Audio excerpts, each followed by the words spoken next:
아내를 기쁘게 하려면 아내가 좋아하는 것이 무엇인지, 아내가 내게 요구하는 것이 무엇인지를 알아야 합니다. 남편을 기쁘게 하려면 남편이 좋아하는 것이 무엇인지, 남편이 내게 뭘 요구하는 것인지 알아야 합니다. 마찬가지로 우리가 하나님을 기쁘시게 해드리려면 하나님이 좋아하시는 것이 무엇인지, 내게 원하는 것이 무엇인지, 내게 요구하시는 것이 무엇인지를 알아야 합니다. 여러분은 신앙생활을 무엇이라고 생각하십니까? 신을 통해 나의 욕구를 채워서 이 땅에 살아가는 동안 행복하게 살아가는 것입니까? 물론 그것은 신을 믿는 모든 사람들의 보편적인 생각입니다. 그러나 하나님을 믿는 우리는 달라야 합니다. 그냥 달라고만 요구하는 어린아이 신앙에서 이제는 하나님의 요구가 무엇인지를 알아채워드리는 성숙한 신앙으로 발전해야 하는 것입니다. 아멘. 그래야 어떤 상황 속에서도 흔들리지 않고 넘어지지 않습니다. 여러분, 출애굽한 이스라엘 백성들을 보세요. 광야에서 얼마나 하나님의 놀라운 은혜를 많이 체험했습니까? 그럼에도 조그만 사건이 터지게 되어지면 하나님을 향해서, 모세를 향해서 원망 불평을 쏟아놓습니다. 그 이유가 무엇이었습니까? 이스라엘 백성들에게는 요구만 있었기 때문이에요. 늘 달라고 요구만 하고 있었기 때문이에요. 여러분들의 신앙의 모습은 어떠십니까? 달라고만 요구하는 신앙이 이제 하나님의 요구를 채워드리는 신앙으로 달라지기를 예수님의 이름으로 축원합니다. 신명기는요, 모세가 죽음을 앞두고 모압 평지에서 이스라엘 백성들에게 마지막 고별 설교한 내용이에요. 1차 고별 설교, 2차 고별 설교, 3차 고별 설교, 그리고 마지막 유언으로 돼 있어요. 그게 신명기예요. 자, 출애굽한 이스라엘 백성들과 40년 동안 광야에서 함께 생활한 모세는 누구보다도 이스라엘 백성들을 잘 알고 있었어요. 하나님이 약속하신 가나안 땅에 들어가서 복된 삶을 살기 위해 정말 필요한 것이 무엇인지를 알았어요. 그래서 이스라엘 백성들에게 하나님이 요구하시는 것이 무엇인지를 지금 말씀하고 있습니다. 여러분, 성경은요, 하나님의 계시의 책이에요. 성경 속에 하나님의 요구가 다 담겨져 있습니다. 하나님의 요구를 모르고 섬기잖아요. 하나님의 요구를 모르고 섬기게 되어지면 내 딴에는 하나님을 기쁘시게 해드린다고 열심을 내었는데 오히려 결과는 정반대일 수가 있는 것입니다. 자, 사울왕을 보십시오. 아멜렉을 쳐서 진멸하라고 명령하셨어요. 그 명령에 순종해서 아멜렉을 쳐서 진멸해요. 그런데요, 소와 양의 좋은 것을 남겨두어요. 사무엘 선지자를 통해서 지적을 받아요. 왜 남겨두었느냐고. 그랬더니 제사를 드리려고 남겨두었다고 변명을 하게 되어집니다. 이 사건으로 말미암아 사울왕은 버림을 받아요. 왕이 하나님의 말씀을 버렸으므로 하나님도 왕을 버렸다 하는 선고를 듣게 되어져요. 그때 나온 유명한 말씀이 이것이지요. 순종이 제사보다 낫고 듣는 것이 순양의 기름보다 나으니. 그렇습니다. 내 생각대로, 내 좋을 대로 행동하면 안 됩니다. 주님이 요구하시는 대로, 말씀하신 대로 우리는 순종하며 살아야 하는 것입니다. 자, 하나님이 우리에게 왜 요구를 하실까요? 우리에게 요구하시는 목적이 무엇일까요? 본문 13절에 있어요. 함께 읽어요. 내가 오늘 내 행복을 위하여 내게 명하는 여호와의 명령과 규례를 지킬 것이 아니, 잘 보세요. 내가 오늘 네 행복을 위하여, 하나님의 행복을 위하여 우리에게 명령하시는 것이 아니에요. 우리의 행복을 위하여서 주님이 명령하고 계시는 거예요. 우리는 신앙생활하면서요, 오해하는 것 중에 하나가요, 하나님의 명령과 규례는 하나님을 위한 명령인 것처럼 우리가 오해하고 있다는 거예요. 아니에요. 우리 행복을 위해서 우리 주님이 명령하고 계시는 거예요. 또 한 가지 오해는요, 하나님의 명령과 규례를 지키는 것이 어렵다라고 생각하는 거예요. 어렵다라고. 아니에요. 하나님이 이렇게 말씀하셨어요. 신명기 30장 11절과 14절 말씀 함께 읽어요. 시작. 내가 오늘 내게 명령한 이 명령은 내게 어려운 것도 아니요 먼 것도 아니라 오직 그 말씀이 내게 매우 가까워 내 입에 있으며 내 마음에 있은즉 내가 이를 행할 수 있느니라 그랬어요. 보세요. 하나님의 명령은 어렵지 않다고 분명히 말씀하고 있지요. 하나님의 말씀은 멀리 있는 것이 아니라 가까이 있어서 내 입에 있고 내 마음에 있기 때문에 행할 수 있다고 말씀하고 있는 것이지요. 사랑하는 여러분, 오늘부터 말씀대로 사는 것이 어렵다라고 하는 생각을 버리시기를 바라요. 아멘. 다 같이 따라서 하시기 바랍니다. 하나님의 명령은 어렵지 않다. 하나님의 명령은 능히 지켜 행할 수 있다. 아멘. 오늘은요, 하나님께서 내게 요구하시는 것이 무엇인지를 살펴보면서 함께 은혜를 나누려고 합니다. 하나님이 내게 요구하시는 것이 무엇일까요? 첫째 따라하겠습니다. 하나님을 경외하는 것입니다. 본문 12절 말씀 우리 함께 읽어요. 시작. 이스라엘아, 내 하나님 여호와께서 내게 요구하시는 것이 무엇이냐? 뭐예요? 곧 내 하나님 여호와를 경외하여 그의 모든 도를 행하고 그를 사랑하며 마음을 다하고 뜻을 다하여 내 하나님 여호와를 섬기고 그랬어요. 여기서 경외한다는 말은요, 신하가 왕에게 표현하는 거예요. 경외라는 말은요, 공경하고 두려워한다는 말이에요. 공경하고 두려워한다. 여러분, 하나님을 경외하게 되어지면 그 다음에 따라오는 행동이 있어요. 말씀하고 있지요. 하나님을 경외하게 되어지면 하나님의 모든 도를 행하게 되어진대요. 그리고 하나님을 사랑하게 되어진대요. 그리고 마음을 다하고 뜻을 다하여 하나님 여호와를 섬기게 되어진대요. 여러분, 성경을 보면 한결같이 하나님께 쓰임받은 사람들의 공통적인 특징이요, 다 하나님을 경외하는 사람이었다는 거예요. 하나님을 경외해서 말씀대로 순종했고 하나님을 사랑했고 마음을 다하고 뜻을 다하여 하나님을 섬기는 삶을 산 사람들이었어요. 영국의 빅토리아 여왕은 신앙이 아주 돈독해서요, 백성들을 사랑하고 백성들과 함께 이렇게 어울리기를 좋아했어요. 하루는요, 신앙이 돈독하다고 소문난 한 여인의 집에 방문해서 신앙적인 이렇게 대화를 하다가 이렇게 질문을 했어요. 아주머니를 찾아준 손님 가운데 가장 귀한 손님은 누구십니까? 당연히 예수님이지요 라고 답할 줄 알았는데 내 인생의 가장 귀한 손님은 여왕 폐하입니다 라고 대답하는 거예요. 실망한 여왕이 물었어요. 아주머니를 찾는 손님 중에 최고는 예수님이 아니신가요? 그랬더니 이 여인이 빙그레 웃으면서 이렇게 대답했습니다. 여왕 폐하, 예수님은 나의 손님이 아니라 나의 주인이십니다. 내가 그분을 위해서 살고 나는 그분을 위해서 존재하는 것입니다. 얼마나 위대한 신앙 고백입니까? 그렇습니다. 여러분, 하나님을 주인으로 섬기는 사람은 늘 행복합니다. 근데 섬긴다는 것은요, 사랑의 외적인 표현이에요. 사랑하면 섬기는 거예요. 여러분, 가족들을 사랑하기에 섬기는 거지요. 남편을 사랑하고 아내를 사랑하기에 섬기는 거지요. 섬김은 사랑의 외적인 표현이에요. 그런데 하나님을 사랑한다고 하면서 섬기지 않는 것, 그것은 거짓인 것이지요. 왜 하나님을 섬겨야 합니까? 자, 섬겨야 될 이유가 본문 14절 15절 말씀 속에 있어요. 우리 함께 읽어요. 시작.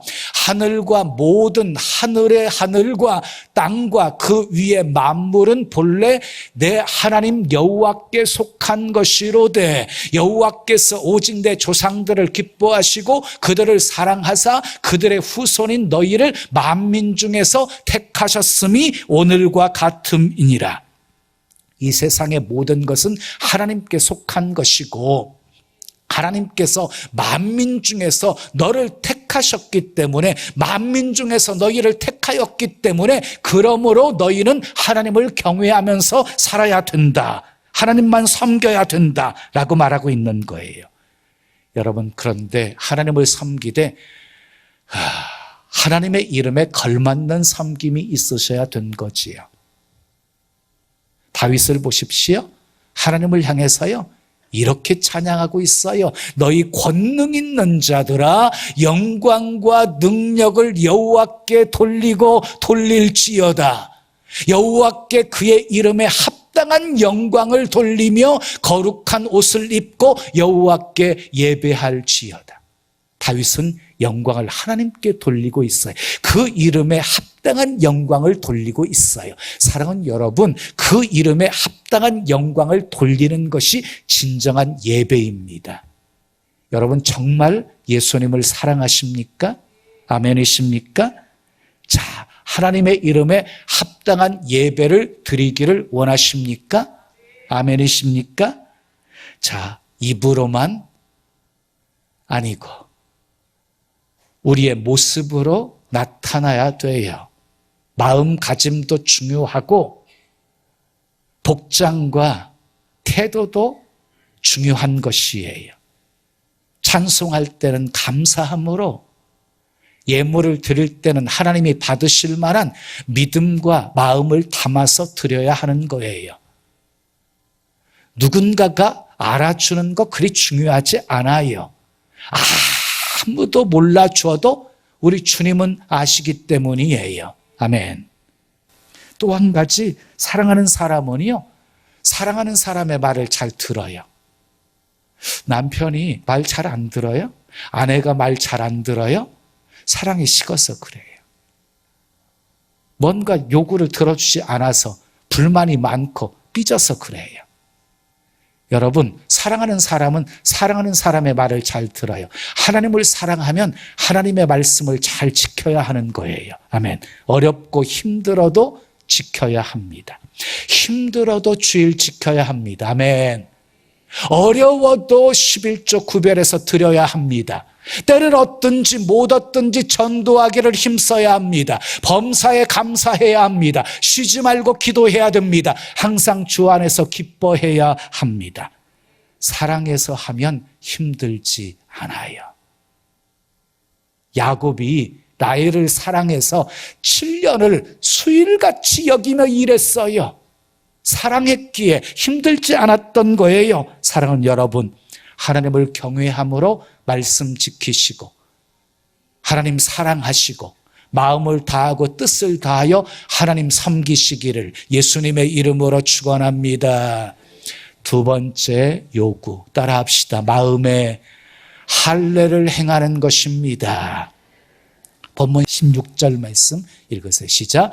그러므로 너희는 마음에 할례를 행하고 다시는 목을 곧게 하지 말라. 그랬어요. 하나님이 중요하게 보시는 것은요, 우리의 마음이에요. 마음에 할례를 행하라 그랬거든요. 마음의 할례가 무엇인가요? 마음의 할례가 무엇인가요? 성령으로 죄를 다 씻어버리고 변화를 받아 새로워진 그런 심령을 말하는 것이에요. 그렇게 되면은요, 마음이 할례를 받게 되어지면 목이 고든 백성이 아닌 겸손한 백성이 되어진다는 것이에요.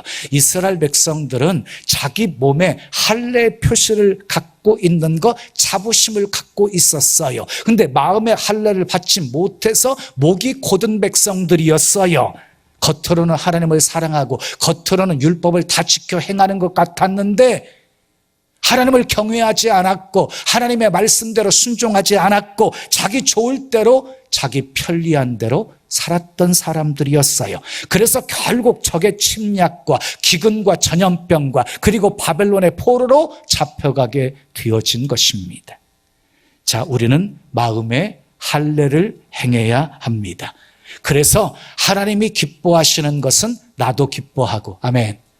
하나님이 싫어하시는 것은 나도 싫어해야 합니다. 그런데 마음의 할례를 누가 베푸신다고 하셨어요? 하나님께서 베푸신다고 하셨어요. 자, 신명기 30장 6절 말씀 읽어요. 시작. 내 하나님 여호와께서 내 마음과 내 자손의 마음의 할례를 누가 베푸신대요? 여호와께서 할례를 베푸사 어떻게? 너로 마음을 다하며 뜻을 다하여 내 하나님 여호와를 사랑하게 하사 너로 생명을 얻게 하시. 이 말씀 속에요, 마음의 할례를 하나님께서 베푸시는데 마음의 할례를 베푸시는 이유가 소개되어져 있지요. 이유가 어떻게? 너로 마음을 다하며 뜻을 다하여 내 하나님 여호와를 사랑하게 하시려고, 또 생명을 얻게 하게 하시려고 마음의 할례를 베푸신다 그랬어요. 그러므로 우리가 마음의 할례를 받아야 하나님을 뜨겁게 사랑할 수 있는 것입니다. 자, 마지막 세 번째 요구 따라 하겠어요? 불쌍한 이웃을 사랑하는 것입니다. 본문 17절에서 19절까지 말씀 읽어요. 시작. 너희의 하나님 여호와는 신 가운데 신이시며 주 가운데 주시여 크고 능하시며 두려우신 하나님이시라. 사람을 외모로 보지 아니하시며 뇌물을 받지 아니하시고 고아와 과부를 위하여 정의를 행하시며 나그네를 사랑하여 그에게 떡과 옷을 주시나니 너희는 나그네를 사랑하라. 전에 너희도 애굽 땅에서 나그네 되었음이니라 그랬어요. 자, 모세는요, 먼저 하나님이 어떤 분이신지를 소개해요. 하나님은 외모 보지 않으시는 분, 뇌물을 받지 않으시는 분, 그리고 고아와 과부를 위해서 정의를 행하시는 분, 그리고 나그네의 모든 필요를 채워주시는 분이라고 소개해요. 그러면서 너희도 나그네였던 것을 기억하라고 말해요. 너희도 나그네였던 것을 잊지 마라고 해요. 그러면서 나그네를 사랑하라고 합니다. 여기 나오는 과부, 고아, 나그네는 어떤 사람들입니까? 힘없는 자, 버림받은 자, 스스로의 힘으로는 살아갈 수 없는 자, 도움이 절실하게 필요한 자, 불쌍한 이웃들을 말하는 것입니다. 하나님이 그들을 돌보고 사랑하라고 우리에게도 명령하고 계십니다. 본문 이어지는 22절 말씀 함께 읽어요. 시작. 애굽에 내려간 내 조상들이 겨우 70인이었으나 이제는 내 하나님 여호와께서 너를 하늘의 별같이 많게 하셨느니라 그랬어요. 하나님께서 이스라엘 백성들에게요, 너희도 나그네였다는 사실을 알아라 하고 확인시켜 주어요. 너희가 나그네 되었을 때, 애굽에 내려갈 때 70인이었으나 가나안에 올라올 때는 하늘의 별같이 많게 되었다. 하나님께서 은혜 베푸셔서 큰 민족을 이루게 하신 것이다. 그러기에 불쌍한 이웃들을 도우며 살아라, 사랑하며 살아라. 한마디로 받은 것 갚아주라는 말씀이었어요. 저는 이 말씀을 보면서 우리 한국에 와서 일하고 있는 외국인 노동자들에 대해서 우리가 어떻게 되어야 하는지 하나님께서 너무너무 분명하게 말씀하고 있다고 생각을 해요.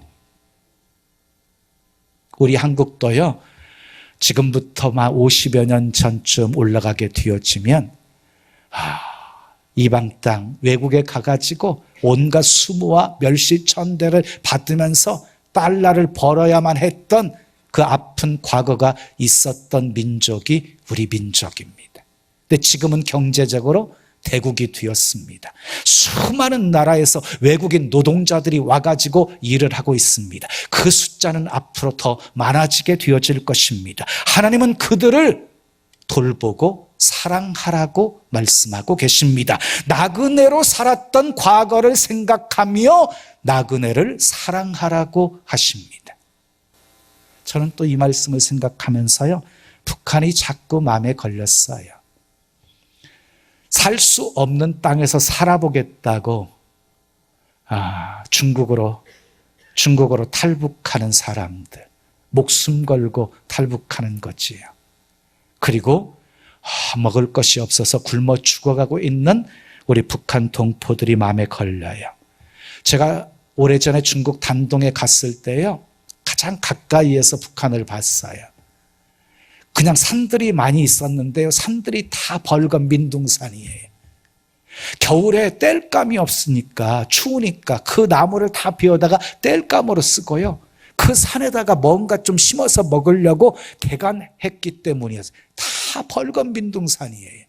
저녁에 보니까요, 이 중국 단동은 막 화려하잖아요. 그런데 저쪽 북한은요, 빛 하나 찾아볼 수 없는 암흑천지였어요. 정말 가슴 아팠어요.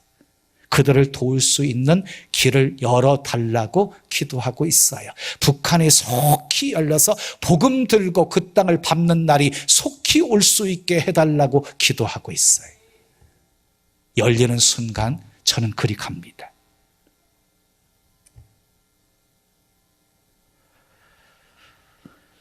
하나님이 요구하시는 것 3가지를 말씀드렸어요.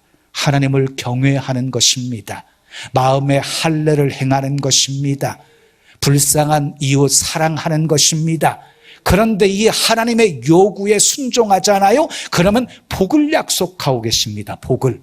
자, 신명기 11장 8절 9절 말씀 함께 읽어요. 시작. 그러므로 너희는 내가 오늘 너희에게 명하는 모든 명령을 지키라. 그리하면 어떻게 하신대요? 너희가 강성할 것이요, 또요 너희가 건너가 차지할 땅에 들어가서 그것을 차지할 것이며, 또요 여호와께서 너희의 조상들에게 맹세하여 그들과 그들의 후손에게 주리라고 하신 땅, 곧 젖과 꿀이 흐르는 땅에서 너희의 날이 장구하리라. 근데 이 약속은 여기서 끝나지 않아요. 또 이어지는 13절에서 15절까지 말씀 함께 읽어요. 시작. 내가 오늘 너희에게 명하는 내 명령을 너희가 만일 청종하고 너희 하나님 여호와를 사랑하여 마음을 다하고 뜻을 다하여 섬기면 여호와께서 너희의 땅에 이른비 늦은 비를 적당한 때에 내리시리니 너희가 곡식과 포도주와 기름을 얻을 것이며 또 가축을 위하여 들에 풀이 나게 하시리니 내가 먹고 배부를 것이라. 무슨 말씀입니까? 하나님의 요구에 순종하면 하나님이 강성하게 하시고, 아멘, 땅도 차지하게 하시고 장수하게 하시고 이른 비와 늦은 비를 적당한 때에 내려주셔서 풍성한 수확을 얻게 하시고 그리고 먹고 배부르게 하신다는 것입니다. 하나님의 요구에 순종하여 이 복 받으시기를 예수님의 이름으로 축원합니다. 그런데요, 이스라엘 백성들은 하나님의 요구에 불순종했어요. 하나님을 거역했어요. 하나님을 경외하지 않았어요. 말씀대로 살지 않았어요. 우상 숭배의 죄악에 빠졌어요. 그래서 가나안 땅에 들어가서 온갖 어려움과 고통을 겪어야만 했어요. 그리고 결국 북이스라엘은 아수르에 망하게 되어지고 남유다는 바벨론에 망하게 된 것입니다. 사랑하는 여러분, 기억하십시오. 하나님의 요구를 거역하면 되는 일이 없습니다. 다시요.